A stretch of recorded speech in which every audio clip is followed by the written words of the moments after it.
Guys, मैं हूं आयुष और आप देख रहे हैं रेसल इंडिया। स्वागत है आपका इस हफ्ते की Q&A वीडियो के अंदर। वेडनेसडे को नहीं हो पाई थी, उसका रीजन आप लोग जानते हैं कि मेरी तबीयत ठीक नहीं थी। लेकिन आप लोग भाई इतना बोलते हैं, आप लोगों को इतना ज्यादा सपोर्ट दिखाना है कि मैं आपको अगर Q&A वीडियो इस हफ्ते में ना देता तो मुझे पर्सनली अच्छा नहीं लगता, क्योंकि मैंने सोचा यार फ्राइडे एक अच्छी रिप्लेसमेंट की तरह काम कर सकता है, तो डेफिनेटली ये वीडियो बनानी चाहिए। और आज मैंने लिया आपके 20 बड़े क्वेश्चंस और 400 से भी ज्यादा कमेंट्स थे, तो एक बार फिर से thank you everyone for the comments. Obviously सबका क्वेश्चन नहीं आ सकता, तो जिन लोगों का क्वेश्चन इस वीडियो के अंदर नहीं है वो नीचे कमेंट्स में जाएं। मैं मैक्सिमम कमेंट्स का रिप्लाई करने की कोशिश करूंगा, लेकिन एक ही क्वेश्चन को बार बार स्पैम मत कीजिए, क्योंकि उससे एक तो आपके चांस भी कम होते हैं क्वेश्चन लेने के, और ऊपर से जो है मुझे अच्छा नहीं लगता क्योंकि बाकी लोगों के कमेंट्स जो है वो मेरी नजर में नहीं आते अगर एक ही बंदा बहुत सारे कमेंट्स को स्पैम कर दे। तो आज की वीडियो हम स्टार्ट करते हैं। यहाँ पे गाइस फटाफट से आप इस वीडियो को लाइक कर दें। और पहला क्वेश्चन आता है जुबिन लिजिट की तरफ से। 4 क्वेश्चंस पूछते हैं। पहला ये कि विंस मैकमैन की डेथ के बाद किसको कंट्रोल मिलेगा WWE का, शेन, स्टेफनी या फिर ट्रिपल एच? अभी एक ऐसा सवाल है जिसका जवाब मेरे पास भी नहीं है। इनफैक्ट मुझे लगता है विंस के पास भी नहीं है, क्योंकि क्या वो सोच भी रहे हैं कि उनके बाद WWE का क्या होगा? मुझे तो ऐसा लगता है कि विंस मैकमैन फिलहाल यही सोच रहे हैं कि वो कब तक अच्छे से WWE को चला सकते हैं। और ऊपर से कुछ लोगों की थ्योरी ऐसी भी है कि विंस मैकमैन जाने से पहले WWE को तबाह कर देंगे, ताकि और कोई भी जो है उसके कंट्रोल पे ना आ सके। तो ये ऐसी चीजें हैं जो शायद हो या ना हो, हम नहीं जानते। लेकिन अगर मैं अपना पर्सनल ओपिनियन इसके ऊपर दूं तो मैं यही कहना चाहूंगा कि ट्रिपल एच मोस्ट सूटेड है इस रोल के लिए। और मेरे हिसाब से अगर ट्रिपल एच कंट्रोल में आते हैं WWE के लिए, तो एटलीस्ट क्रिएटिव साइड जो है वो तो इस कंपनी की अच्छी हो जाएगी। और एज अ फैन मैं तो वही चाहूंगा। अब बाकी फाइनेंशियल और बहुत सारी चीजें आती हैं, आई डोंट नो अबाउट दैट, लेकिन मैं कहूंगा ट्रिपल एच। अगला क्वेश्चन इनका आता है कि NXT जिस तरीके से अभी कर रही है, या फिर इनको वैसे ही चलना चाहिए या कुछ इंप्रूवमेंट्स करनी चाहिए अपनी स्टोरी टेलिंग के अंदर? अब मेरे हिसाब से NXT की स्टोरी टेलिंग बहुत अच्छी भी है, लेकिन कुछ स्टोरीज वीक भी हैं उनके शो के ऊपर। यानी कि अगर एक इंप्रूवमेंट मैं कहना चाहूंगा NXT की, तो वो ये है कि कार्ड नीचे से लेके ऊपर तक अच्छा होना चाहिए, यानी कि ओवरऑल फील अच्छा होना चाहिए शो का। क्योंकि कुछ चीजें इतनी ज्यादा अच्छी होती हैं कि मेन रोस्टर से भी जो है बढ़िया लगती हैं हमें, लेकिन शुरू से लेके एंड तक अगर शो बढ़िया रहेगा तो लोगों का इंटरेस्ट उस शो के अंदर बना रहेगा, और उसको कैसे बना के रखना है, that is the most important thing.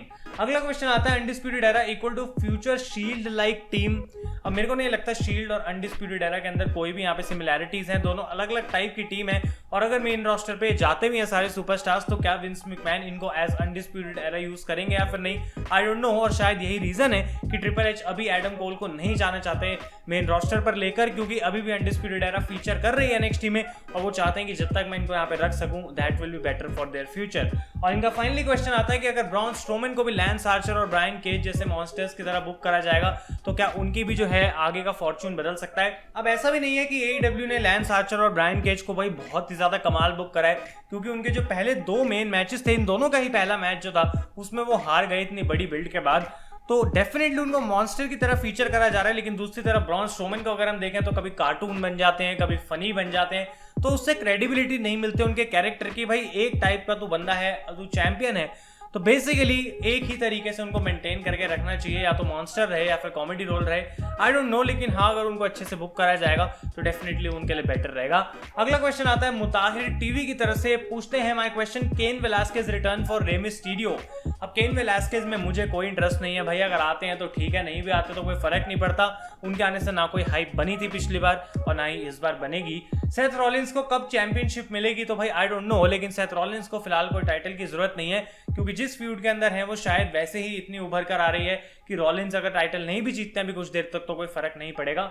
Can Mukesh Ambani buy WWE? इसका आंसर है simply no, because Mukesh Ambani does not deal so much in sports entertainment. अब मेरे हिसाब से उन्होंने मुंबई इंडियंस खरीद रखी है, उन्होंने ISL पूरा फीचर करा हुआ है, क्योंकि वो इंडिया के अंदर स्पोर्ट्स को बढ़ाना चाहते हैं। वो ये नहीं चाहते कि बाहर फॉरेन में जाके जो है वो इन्वेस्ट करें स्पोर्ट्स टीम्स के अंदर। पैसा हम जानते हैं उनके पास है इस चीज को करने के लिए, लेकिन Mukesh Ambani has the vision to grow India, and he does not have the vision to grow एक ऐसी टीम जो कि पहले से ही एग्जिस्ट करती है, एक ऐसा स्पोर्ट्स जो कि पहले से ही बाहर एग्जिस्ट करता है और वो उसको और ग्रो करना चाहें।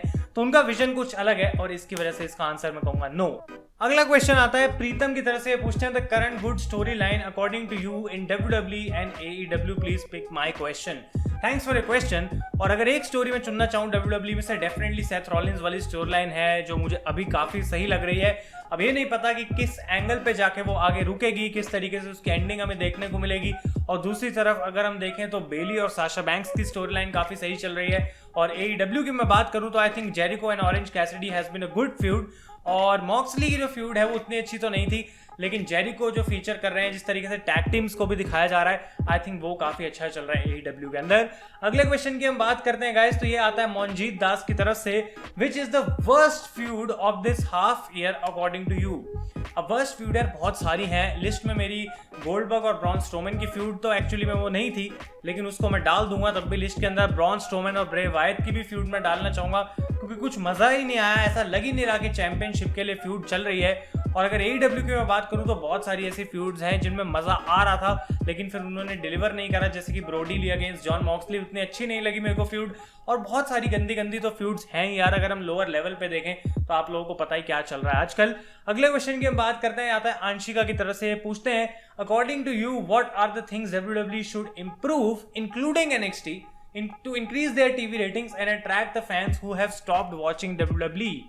अब भाई देखो, सिंपल सी बात है, जिन लोगों ने WWE सालों पहले देखनी छोड़ दी थी, अब वो वापस आना ही नहीं चाहते हैं, वो अट्रैक्ट ही नहीं होंगे, क्योंकि जिस चीज के लिए वो WWE देखते थे, अब उनको पता है कि WWE वो चीज प्रोवाइड नहीं कर सकती। And that was something like जो कि एटीट्यूड एरा में होता था, या फिर थोड़ा और ऐसा प्रोडक्ट जो कि लोग फैंस हर हफ्ते देखते थे, हर हफ्ते जानने के लिए रॉ देखते थे कि आखिर आगे होगा क्या।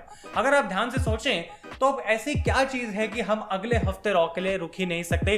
क्या कोई ऐसा क्लिफ हैंगर होता है, क्या कोई ऐसा शॉक होता है जिसके लिए हम वेट कर रहे होते हैं? साल में मुश्किल से 3 या 4 ऐसी मंडे नाइट रॉ होती हैं जब हम ऐसा करते हैं, लेकिन पहले क्या होता था कि हर हफ्ते कुछ ना कुछ होता था to look forward to the next show on Monday night Raw या फिर स्मैकडाउन, लेकिन अब वो चीज होती नहीं है। तो उन फैंस को वापस लाना बहुत मुश्किल है, क्योंकि वो जानते हैं ऐसा प्रोडक्ट नहीं आने वाला। और जहां तक बात है क्या इंप्रूव करना चाहिए, तो सारी चीजें टॉप से बॉटम इंप्रूवमेंट जो है उसमें नीडेड है अगर रेटिंग्स को बढ़ाना है। अब रेटिंग्स कैसे बढ़ सकती हैं उसका तो मेरे पास भी जवाब नहीं है, क्योंकि अगर इतने बड़े बड़े एक्सपर्ट्स वो चीज नहीं कर पा रहे हैं तो आखिर मेरा आइडिया कैसे काम करेगा, आई डोंट नो। लेकिन तब भी बहुत सारी ऐसी क्रिएटिव चेंजेस हैं, अच्छी चीजें हैं जो कि कर सकते हैं रेसलिंग के अंदर, जिससे डेफिनेटली फैंस ज्यादा अपीलिंग मानेंगे शोज को। अगला क्वेश्चन इनका आता है, what are the chances of AJ Styles going to AEW। तो फिलहाल तो यार उनके बहुत कम चांसेस हैं, क्योंकि AEW में वो जाते, अगर फिलहाल वो फ्री एजेंट होते तो डेफिनेटली कंसिडर करते। लेकिन मेरे हिसाब से AJ स्टाइल्स बहुत अच्छी पोजीशन में, WWE ने विंस मैकमैन जब उन्होंने साइन करा था तो उनको लग रहा था मिड कार्ड लेवल का एक सुपरस्टार है, लेकिन उन्होंने विंस मैकमैन को भी जो है अपने एक्सपेक्टेशन से बढ़ के परफॉर्म करा, और इसकी वजह से विंस काफी ज्यादा रिस्पेक्ट करते हैं AJ स्टाइल्स को। इसी वजह से टेकर के साथ उनका मैच बुक करा गया था रेसलमेनिया में, and he is in a very good position. तो मुझे नहीं लगता कि एटलीस्ट अपने इस करंट कॉन्ट्रैक्ट के अंदर उनको कोई प्रॉब्लम होगी WWE में। नेक्स्ट क्वेश्चन लेते हैं गाइस, यहाँ पे हम मोहम्मद शाजीम की तरफ से पूछते हैं, rapid fire, Roman Reigns versus Undertaker, definitely Undertaker. Rock versus stone cold, I will personally choose the rock, लेकिन ऑस्टिन को ना चुनना भी अपने आप में एक डिसरिस्पेक्ट है, कैसे कोई एक चुन सकता है, I don't know. John Cena, Randy Orton, I will choose Randy Orton. Edge versus Brock Lesnar, Edge. और Seth Rollins versus AJ Styles, I will choose Seth Rollins, क्योंकि पर्सनली एक लॉन्गर पीरियड ऑफ टाइम पे मुझे Seth Rollins बहुत ज़्यादा पसंद है। और AJ स्टाइल्स, इसकी बात ऑब्वियसली ऐसा नहीं है कि वो बेकार है, is also a phenomenal guy, we know that. अगला क्वेश्चन आता है रितेश कुमार की तरफ से, क्या WWE जेफ हार्डी को उनका विलो वाला कैरेक्टर देने वाली है? I don't think so. Vince McMahon कर तो जरूर ऐसा कुछ सकते हैं कि जेफ हार्डी को कुछ अलग टाइप का कैरेक्टर दे दें, लेकिन विलो जैसा वो बिल्कुल नहीं होगा, क्योंकि विंस मैकमैन कभी किसी और का आइडिया चुराते नहीं है, क्योंकि उनकी ईगो बहुत बड़ी है इस मामले में। यानी कि जैसे मैट हार्डी का भी ब्रोकन कैरेक्टर था, उसको वो ब्रोकन मैट नहीं बल्कि वोकन मैट हार्डी बुलाते थे, और वो एक बहुत बड़ा फ्लॉप हो गया था WWE के अंदर, कभी ढंग से यूज नहीं करा गया था। और वो इसी वजह से, क्योंकि वो TNA की या फिर मैट हार्डी का ओरिजिनल आइडिया था, ना कि विंस मैकमैन का खुद का आइडिया था, और इसी वजह से विलो के साथ ऐसी सेम चीज है। WWE में जनरल मैनेजर्स कब वापस आएंगे, तो भाई जनरल मैनेजर्स की बात मुझे नहीं पता, लेकिन वो एक अथॉरिटी फिगर शायद एक ऐसी चीज हो सकती है जिसकी वजह से इंटरेस्ट थोड़ा सा शोज के अंदर बढ़े, क्योंकि अभी ऐसा लगता है ड्रू मैकिंटायर ने मैच मांगा तो मैच दे दिया, कीथ ली ने ऐसे ही मैच दे दिया कैरियन क्रॉस को, जबकि जनरल मैनेजर जैसा कि हमने देखा किस तरीके से वहां पे इंटरप्ट कर रहा है आके NXT के अंदर। विलियम रीगल ने बोला कि भाई ऐसे कैसे तुमने मैच इसको दे दिया, जब तक मैं यहाँ पे हूँ, जब तक अपॉर्चुनिटी अर्न नहीं करोगे कोई मैच नहीं मिलेगा। वो चीज अगर रॉ स्मैकडाउन में भी देखने को मिलती है, then I think it can be really fun. क्या द रॉक रिटर्न कर सकते हैं रेसलमेनिया 37 में अगर ये पैंडेमिक खत्म हो जाए? अब पैंडेमिक का रॉक से वैसे कुछ एज सच लिंक नहीं है, क्योंकि उनका भी खुद का सारा काम रुका पड़ा होगा हॉलीवुड वगैरह का। तो आई थिंक रॉक के पास इनफैक्ट इस समय ज़्यादा फ्री टाइम होगा, लेकिन WWE भी इस समय रॉक को वापस नहीं लाना चाहती अनलेस एंड अनटिल क्राउड हो, क्योंकि वो बहुत ज़्यादा पैसे मांगेंगे पहली बात तो, और ऊपर से रॉक के लिए अगर कोई फ्यूड बिल्ड करनी है एक मैच के लिए तो उसको कम से कम नहीं तो 4 हफ्ते चाहिए ही चाहिए, और उसके लिए रॉक अगर वापस आते हैं तो क्राउड का होना बहुत ज़रूरी है, क्योंकि उसके बिना कोई फायदा भी नहीं होगा। अगले क्वेश्चन की हम बात करते हैं गौरव की तरफ से। Bayley's character in weekly shows is great but matches in pay per view and opponents are so weak, why, what are your thoughts? तो भाई देखो, सिंपल सी बात है, ये बात मैं भी बहुत सोच रहा हूँ। इनफैक्ट अच्छा क्वेश्चन है कि बेली को बुकिंग तो बहुत अच्छी दी जा रही है, चैंपियन में है, लेकिन मैचेस क्यों नहीं उतने डिलीवर कर रहे? आई थिंक यहाँ पे कहीं कहीं बेली की भी गलती है, कहीं कहीं टाइम लिमिट की गलती है कि कितना टाइम उनके मैचेस को दिया जाता है, और कहीं कहीं उनके अपोनेंट की भी गलती है। तो ऐसा नहीं है कि बेली को हम ब्लेम कर दें कि यार ये अच्छे मैचेस नहीं दे सकती, क्योंकि बेली के हमने मैचेस देखे हैं और कितने कमाल के मैचेस वो दे सकते हैं ये भी हम जानते हैं। तो वो फुल पोटेंशियल तक पहुंचना है अगर उनको, तो उसके लिए WWE को शायद थोड़ी सी और फ्रीडम देनी पड़ेगी और उनकी तरफ से हमें बेटर मैचेस देखने को मिल सकते हैं। अगले क्वेश्चन की बात करते हैं, आयुष्मान की तरफ से आता है, according to you if Roman Reigns returns as the mystery hacker will the fans cheer him और बू हिम? पहली बात तो ये, मुझे नहीं लगता कि ऐसे कोई चीजी गिमिक में रोमन रेंज वापस आएंगे। मुझे लगता है कि रोमन रेंज जब वापस आएंगे he will be back as the big dog, the same old thing. मुझे नहीं लगता कि कोई नया गिमिक विंस उनको देने वाले हैं, क्योंकि विंस मैकमैन इज टू, फिर से मैं वही कह रहा हूँ, ईगोटिस्टिक टू चेंज एनीथिंग अराउंड। इस समय पे रोमन रेंज अगर वापस आते हैं तो डेफिनेटली बिग डॉग के गिमिक में आएंगे, क्योंकि वही गिमिक चाहिए भी स्मैकडाउन को। और अगर मिस्ट्री हैकर की मैं बात करूं तो अब मेरा कोई इंटरेस्ट भी नहीं बचा है इसके अंदर, क्योंकि स्मैकडाउन पे इतने समय से इसको ड्रॉप कर दिया गया है कि अगर ये वापस आके एकदम से रिवील कर दे कि ये बंदा मिस्ट्री हैकर था, तब भी मेरा कोई इंटरेस्ट खास बनेगा नहीं भाई, क्योंकि तुमने हाइप ही खत्म कर दी, तो मैं कैसे आखिर इंटरेस्टेड रह सकता हूं। और चीयर या बू की बात है, अगर मिस्ट्री हैकर रोमन रेंज बन गए तो मुझे वो चीज एक out of the box idea लगेगा and I will be really happy to see that. अगले क्वेश्चन की बात करते हैं, द ब्रदर्स टीवी की तरफ से आता है, love your videos, thank you so much. SummerSlam in beach और SummerSlam in cruise, pick any one? Well I would pick SummerSlam in a cruise, क्योंकि वो बेटर ऑप्शन है। बीच में मतलब बहुत सारी चीजें हमें देखने को मिल सकते हैं, एक अच्छा सा माहौल बन सकता है, लेकिन क्रूज की अपनी ही फीलिंग है। Title change, Orton becoming WWE champion और the Fiend becoming universal champion, only one championship change possible. अगर एक ही चैंपियनशिप चेंज पॉसिबल है तो मैं चुनूंगा फील्ड वाला, क्योंकि स्मैकडाउन को जरूरत है एक अच्छे चैंपियन की, एक बेटर चैंपियन की, और Drew McIntyre is doing very good as a WWE champion और रॉ, तो वो अगर चेंज नहीं भी होता तो कोई फर्क नहीं पड़ेगा।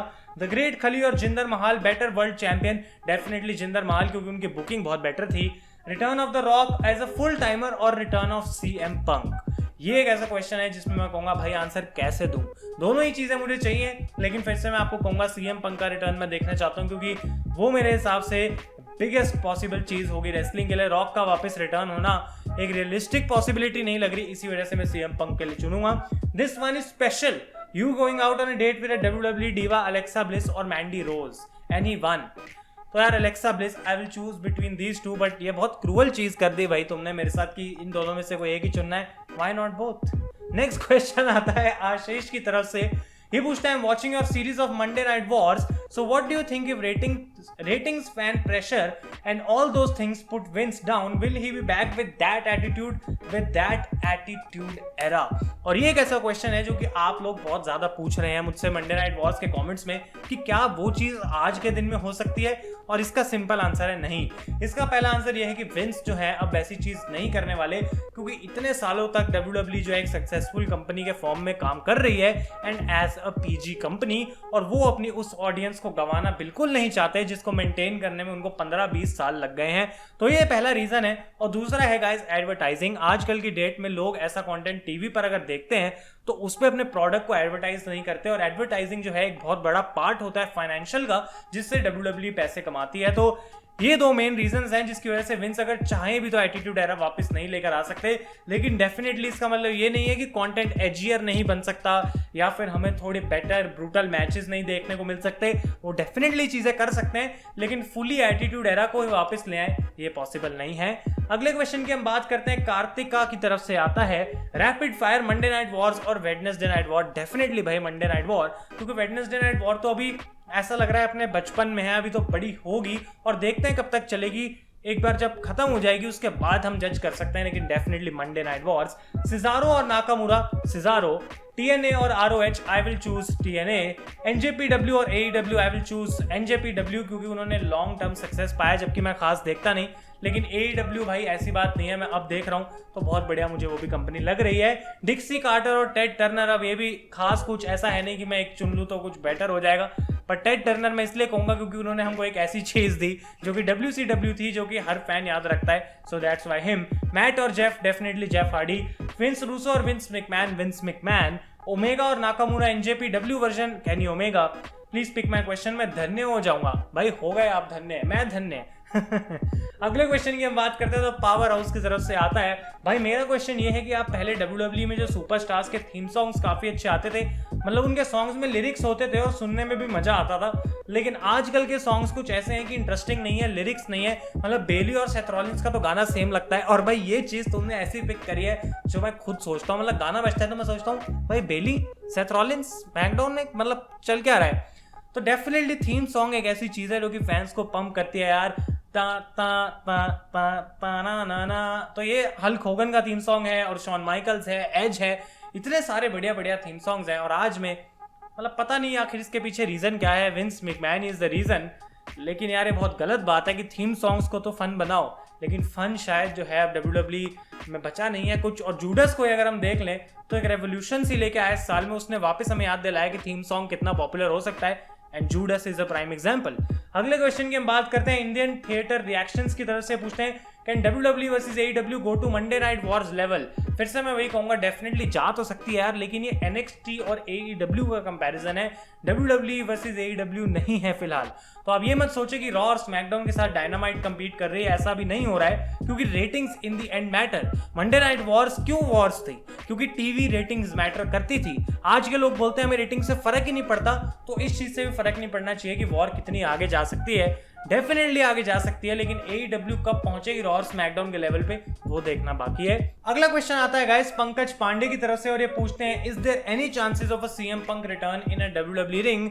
If yes then who do you think will be his opponent in the ring return match? अब मैच तो दूर की बात है, किसी के साथ भी मैच हो, लेकिन पॉसिबिलिटी है या फिर नहीं, आई डोंट थिंक कि जल्दी होने वाला है। एटलीस्ट जब तक क्राउड वापस नहीं आता, CM Punk भी हमें देखने को नहीं मिलने वाले, तो कब आएंगे वापस? आ जाए यार, एक ही बार के लिए आ जाए, वन मैच के लिए, दैट्स व्हाट आई वांट। अगले क्वेश्चन की बात करते हैं यशराज की तरफ से, and this is a good question. What do you think about managers? I mean, like AEW, WWE should also give managers to the following wrestlers: Braun Strowman, Viking Raiders, Lacey Evans, Damian Priest, Roman Reigns on his return. Give your honest opinion. अब इनमें से पहली बात तो कुछ ऐसे superstar हैं जिनको मैनेजर की जरूरत नहीं है, उनको जरूरत है बेटर क्रिएटिव डायरेक्शन की, जैसे कि रोमन रेंस इतना कमाल का प्रोमो कट कर सकते हैं, लेकिन WWE उनको कभी मौका तो दे, वो normal baby face type, good at every time, smiling always वाला कैरेक्टर छोड़ के थोड़ा सा रूथलेस अपना कैरेक्टर बनाए और प्रोमोस कट करे, तब जाके हमें पता लगेगा Roman Reigns can do it.